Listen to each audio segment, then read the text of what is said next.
دعائیں آیات سب سے بڑھ کر سورۃ الفاتحہ جس کا نام یہ شفا ہے، سورۃ الفاتحہ سے علاج کریں۔ خارجہ بن سل تمیمی اپنے چچا سے نقل کرتے ہیں، ایک مرتبہ وہ رسول اللہ صلی اللہ علیہ وسلم کی خدمت میں حاضر ہوئے۔ جب واپس جانے لگے تو ایک قوم کے پاس سے گزرے جن کے ہاں ایک مجنون آدمی تھا، یعنی اس کا ذہنی توازن ٹھیک نہیں تھا۔ اسے انہوں نے لوہے کی زنجیروں سے باندھ رکھا تھا۔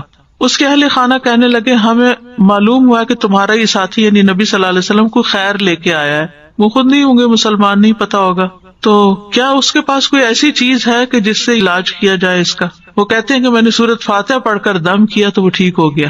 یقین اصل چیز ہے نا، کہ یقین کتنا ہے۔ ایک لیکچر یقین پر بھی ہونا چاہیے، کیونکہ نا دین کے معاملے میں، دعاؤں کے معاملے میں ہمارا یقین نہیں ہوتا۔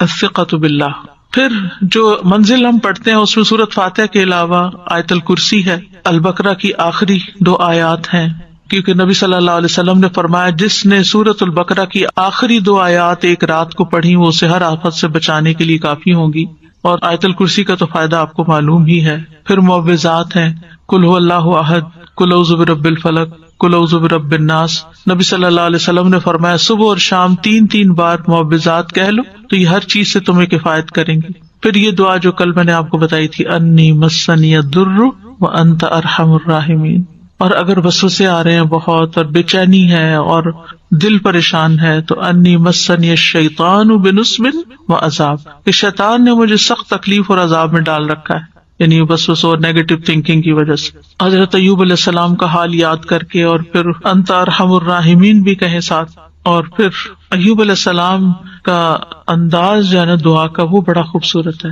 وانت ارحم الراحمین، اور اپنے حال کا ذکر کیا کہ اللہ میں تکلیف میں ہوں، آپ جانتے ہیں۔ تو ہم اس طرح بھی دعائیں کر سکتے ہیں، یا اللہ آپ نے ایوب علیہ السلام کو صحت دی تھی، یا اللہ آپ نے زکریا علیہ السلام کو بیٹا دیا تھا، یا اللہ آپ نے یوسف علیہ السلام کو لوٹا دیا تھا، یا اللہ آپ نے موسیٰ علیہ السلام کی حفاظت کی تھی، یا اللہ آپ میری یہ تکلیف دور کر دیں۔ سورۃ الانبیاء میں وہ اتنی خوبصورت دعائیں پڑھتے ہیں تو دل پگھلتا ہے، سارے انبیاء کی جو دعائیں قبول ہوتی گئیں ان کا واسطہ دے کر کے اللہ آپ نے ان سب کی دعائیں قبول کی، آپ میری بھی دعا قبول کریں اور میری یہ تکلیف دور کر دیں۔ اور پھر یہ ہے کہ جیسے نیک لوگ اللہ سے اچھا گمان رکھتے تھے، ابراہیم علیہ السلام نے کہا وَإِذَا مَرِضْتُ فَهُوَ يَشْفِينِ، وہ مجھے شفا دیتا ہے جب میں بیمار ہوتا ہوں۔ یہ یقین ہو اور پھر اس طرح شفا مانگے اللہ سے کہ اللہ تعالیٰ آپ کے ہاتھ میں شفا، بِيَدِكَ الشِّفَاء۔ پھر وہ جو مسنون دعائیں گرین کارڈ کی ہیں، امسح البأس رب الناس بِيَدِكَ الشِّفَاء لا يَكْشِفُ الْكَرْبَ إِلَّا أَنْتَ، اے لوگوں کے رب تکلیف دور کر دے، تیرے ہی ہاتھ میں شفا ہے، تیرے سوا اس کو کوئی دور کرنے والا نہیں۔ نبی صلی اللہ علیہ وسلم بیمار پر ان الفاظ کے ساتھ دم کیا کرتے تھے۔ اور پھر ایک اور روایت میں آتا ہے، انس رضی اللہ عنہ کہتے ہیں کہ میں تم پر وہ دعا پڑھ کر کیوں نہ دم کروں جسے رسول اللہ صلی اللہ علیہ وسلم پڑھتے تھے۔ تو حضرت ثابت کی طبیعت خراب تھی تو انہوں نے کہا ضرور کیجیے، تو حضرت انس نے ان الفاظ کے ساتھ دم کیا، اللہم رب الناس مذہب البأس اشفی انت الشافی لا شافی الا انت شفاء لا یغادر سقما۔ پھر اسی طرح یہ ہے کہ اگر کوئی جل جائے تو اس کا علاج نبی صلی اللہ علیہ وسلم نے کس طرح کیا۔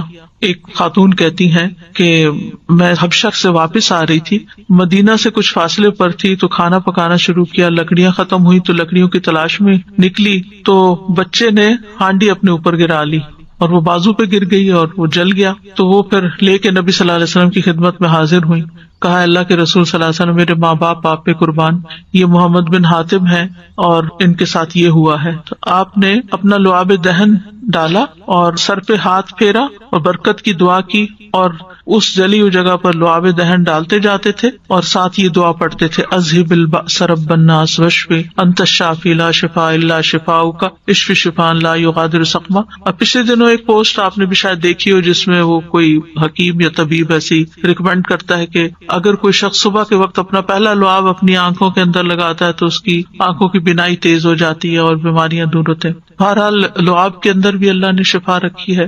اور پھر اسی طرح خود کو تکلیف ہو، اور یہ تو میں نے نے بہت دفعہ آزمایا ہے کہ درد کی جگہ پر ہاتھ رکھ کے انسان 3 دفعہ بسم اللہ پڑھے اور 7 دفعہ اعوذ بعزت اللہ وقدرتہ من شر ما اجد واحاذر. بہت ہی خوبصورت دعا ہے اور بہت جلد تکلیف دور ہوتی ہے. خاص طور پہ اگر گھٹنوں وغیرہ میں تکلیف ہے تو آپ ان کو کلونجی کے آئل سے رب بھی کرتے جائیں اور یہ دعا پڑھتے جائیں تو انشاءاللہ ٹھیک ہو جائیں گے. پھر اسی طرح اگر کہیں پھوڑا پنسی ہے چھوٹا موٹا تو اس پر نبی صلی اللہ علیہ وسلم یہ دعا پڑھتے تھے، بسم اللہ تربت اردنا بریقت بعدنا لیشفى به سقیمنا باذن ربنا. اللہ کے نام کے ساتھ ہماری زمین کی مٹی، یعنی جس زمین پہ انسان رہتا ہے وہیں کی مٹی لے سکتا ہے اگر مدینہ کی مٹی نہ ہو. ہمارے رب کے حکم سے ہم میں سے بعض کے لعاب کے ساتھ ہمارے بیمار کو شفا دی جائے. یعنی وہاں پر کوئی بڑی بڑی فارمیسیز نہیں تھی، کوئی اور علاج کے لیے ہاسپٹل نہیں تھے، تو یہی چیزیں جو تھیں نبی صلی اللہ علیہ وسلم نے عملاً کر کے دکھائیں اور لوگوں کو فائدہ بھی پہنچا. تو نبی صلی اللہ علیہ وسلم کسی کے جسم پر کوئی پھوڑا، کوئی زخم، کوئی تکلیف ہوتی تو لعاب کے ساتھ مٹی لگا کے اس جگہ پر لگا دیتے تھے. اور راکھ کا لگانا جو ہے، آپ صلی اللہ علیہ وسلم کو جب جنگ احد میں آپ کو تکلیف پہنچی تھی تو حضرت فاطمہ نے چٹائی جلا کے اس کی راکھ جو تھی وہ وہاں لگا کے تو پٹی کی تھی، تو اس میں بھی اللہ تعالیٰ نے شفا رکھی ہے. اور پھر اسی طرح تکلیف اور پریشانی کے وقت کی جو عام دعائیں ہیں وہ بھی پڑھنی چاہیے. یا حی یا قیوم برحمتک استغیث اللہ اللہ ربی لا اشرک بہ شیئا. پھر اسی طرح لا الہ الا انت سبحانک انی کنت من الظالمین. پھر نبی صلی اللہ علیہ وسلم جب کرب اور تکلیف اور پریشانی اور بے چینی ہوتی تھی اس وقت پڑھتے تھے لا الہ الا اللہ العظیم الحلیم، لا الہ الا اللہ رب العرش العظیم، لا الہ الا اللہ رب السماوات و رب الارض و رب العرش الکریم. یعنی عرش سب سے بڑی چیز ہے نا مخلوقات میں سے، تو اس کے رب کا واسطہ دے کر پھر دعا کرتے تھے. پھر اسی طرح عافیت کی دعائیں بھی مانگنی چاہیے کہ اللہ تعالیٰ بیماریوں سے محفوظ رکھ. خاص طور پر جب کوئی وبا وغیرہ پھیلی ہو یا آپ کسی بیمار کو دیکھیں یا ہاسپٹل میں جائیں یا کسی کی تیمارداری کرنے جائیں. ویسے بھی صبح شام 3 دفعہ اللہم عافنی فی بدنی، اللہم عافنی فی سمعی، اللہم عافنی فی بصری، لا الہ الا انت. پھر اللہم انی اعوذ بک من زوال نعمتک وتحول عافیتک وفجاءۃ نقمتک وجمیع سخطک. اے اللہ بے شک میں تیری پناہ لیتا ہوں اس بات سے کہ تیری دی ہوئی کوئی نعمت مجھ سے چھن جائے اور تیری دی ہوئی عافیت پلٹ جائے اور کوئی ناگہانی عذاب آ جائے، اور میں تیری تمام ناراضگیوں سے تیری پناہ لیتا ہوں. اور پھر اللہم انی اعوذ بک من جہد البلاء ودرک الشقاء وسوء القضاء وشماتۃ الاعداء. اے اللہ بے شک میں تیری پناہ مانگتا ہوں سخت مصیبت، بدبختی لاحق ہونے، بری تقدیر اور دشمنوں کے خوش ہونے سے.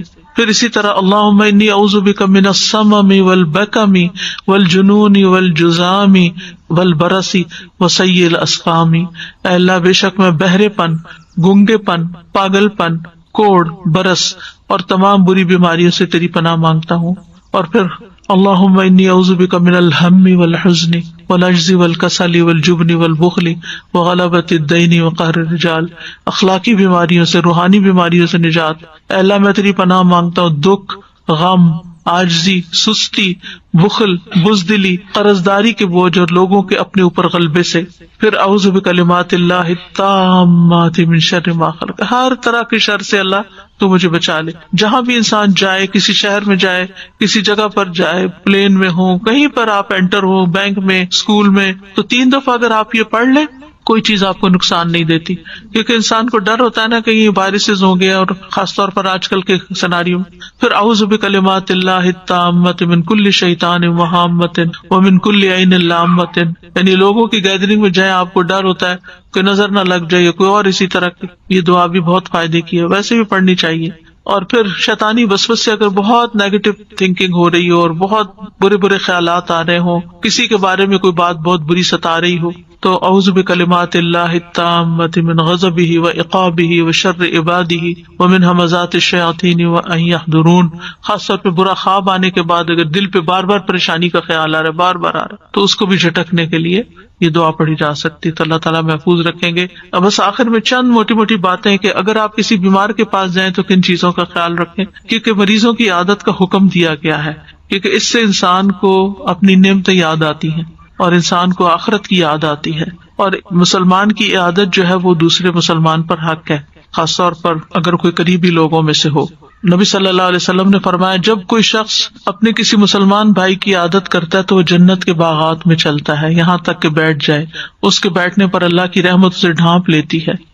اگر واقعی عادت کی نیت سے کسی کے پاس جاتے ہیں اور عبادت کی نیت سے، اور اگر صبح کے وقت جائے تو شام تک 70,000 فرشتے اس کے لیے دعائیں بخشش کرتے ہیں، اور شام کو جائے تو صبح تک، یعنی اتنا بڑا اجر و ثواب ہے۔ اور عیادت نہ کرنے والوں کی مذمت کی گئی ہے۔ اللہ تعالیٰ قیامت کے دن فرمائیں گے کہ میرا فلاں بندہ بیمار تھا، تو نے اس کی عیادت نہیں کی، یعنی تم نے اس کا حال ہی نہیں پوچھا، اگر تو اس کی عیادت کرتا تو مجھے اس کے پاس پاتا۔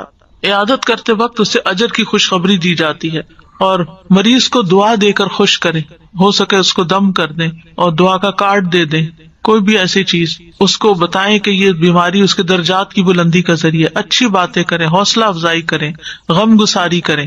اور عیادت کے وقت کی دعاؤں میں لا بأس طہور انشاءاللہ، کوئی بات نہیں، ٹھیک ہو جاؤ گے، سب صاف ہو جائے گا۔ اگر اور دعائیں آپ کو لمبی چوڑی نہیں بھی آتی تو سورۃ فاتحہ تو سب کو آتی، سورۃ فاتحہ پڑھ کے دم کر دیں، معوذات پڑھ کے دم کر دیں، اور پھر اسأل اللہ العظیم رب العرش العظیم ان یشفیک 7 دفعہ پڑھ کے آپ اس پہ دم کر دیں۔ نبی صلی اللہ علیہ وسلم نے فرمایا جو مسلمان کسی بیمار کی عادت کے لیے اس کے پاس آئے جس کی موت کا وقت نہ آیا ہو اور 7 مرتبہ یہ پڑھے تو اللہ تعالیٰ اس کو شفا عطا کر دیتا ہے۔ تو یہ بیمار کے لیے پڑھنی چاہیے۔ پھر اللہم اشف فلان، اگر دور بیٹھے ہیں تو دور سے دعائیں کر دیں، اور دیگر بھی اذہب البأس اور مذہب البأس، اور یہ ساری دعائیں جو پہلے میں آپ کو بتا چکی ہوں دیگر بیماریوں کے علاج میں، یہ دعائیں گرین کارڈ پہ لکھی ہوئی ہیں، ان سب کا بھی، یعنی اگر آپ کے پاس زبانی یاد نہیں تو دیکھ کے بھی آپ ان کو پڑھ سکتے ہیں۔ اور ساتھ اپنے لیے بھی ایک دعا مانگیں کہ اللہ مجھے اس سے عافیت میں رکھنا، یعنی الحمدللہ الذی عافانی مما ابتلاک بہ وفضلنی علی کثیر ممن خلق تفضیلا۔ تو حدیث میں آتا ہے کہ جو یہ پڑھے گا اس مصیبت سے محفوظ رہے گا جس میں دوسرا مبتلا ہے۔ تو اللہ تعالیٰ ہمیں بیماریوں میں اور ساری تکلیفوں میں درست رویہ اختیار کرنے کی توفیق دے، اور سنت کے مطابق علاج بھی اور بہیو کرنے کی توفیق دے جس سے اللہ تعالیٰ راضی ہو جائے۔ ایک باری امتحان ہے، اس امتحان کو پاس کرنا ضروری ہے۔